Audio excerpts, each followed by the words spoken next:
So the Jupiter-Saturn cycle, just like the new moon, full moon cycle, which we're familiar with, the Jupiter-Saturn cycle is another rhythm of culture, of growth, of life, and it's about expansion and contraction.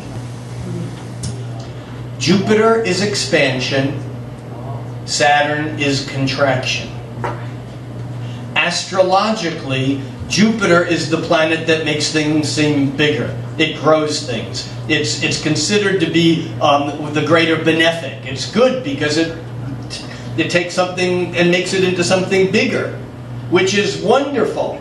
Well, unless you're trying to lose weight, or unless you're trying to get rid of cancer proliferation, or unless you're trying to deal with the overindulgence of some habit that may be wreaking havoc on your life, or so on.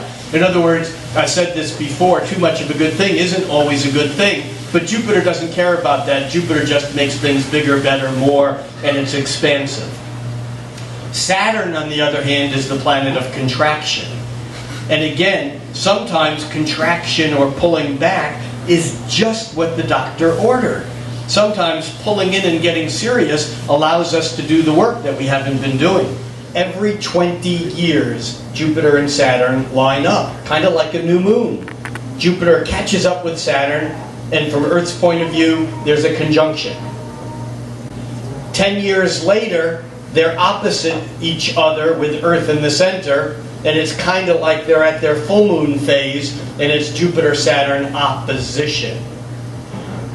5 years in between these conjunctions and oppositions, Jupiter forms a 90-degree angle, a square, like a first quarter moon, but a square. Jupiter forms a square with Saturn. But interestingly, our idea of the decade, which is 10 years, is an astrological rhythm, because Jupiter and Saturn form their conjunction. The conjunction is the beginning of any cycle. And Jupiter and Saturn were conjunct in 1900, 1920, 1940, 1980, 2001, 2020 they will be again. But every 20 years they line up from Earth's point of view on the same side of Earth. And then on the off years, in 1910, 1930, 1950, 1970, 1990, and 2010 and 2030, there's a Jupiter-Saturn opposition.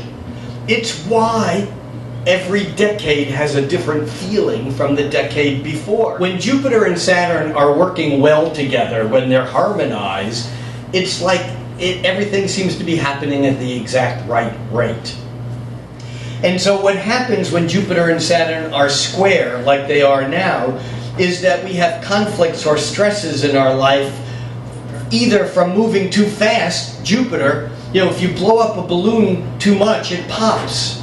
And so Saturn comes along and squares it and goes, you better stop blowing air into that. In fact, you better start sucking some air out of that so that you can have that place where you can maintain this rather than having it be so unstable because you went too much. So we have Saturn in its backward-forward process right now, having moved from Scorpio back into Sagittarius, where Jupiter is squaring it. And so we have this whole conflict between how much is enough, how much is too much, how much do I need to hold back, how serious do I need to take things. That's what's up right now.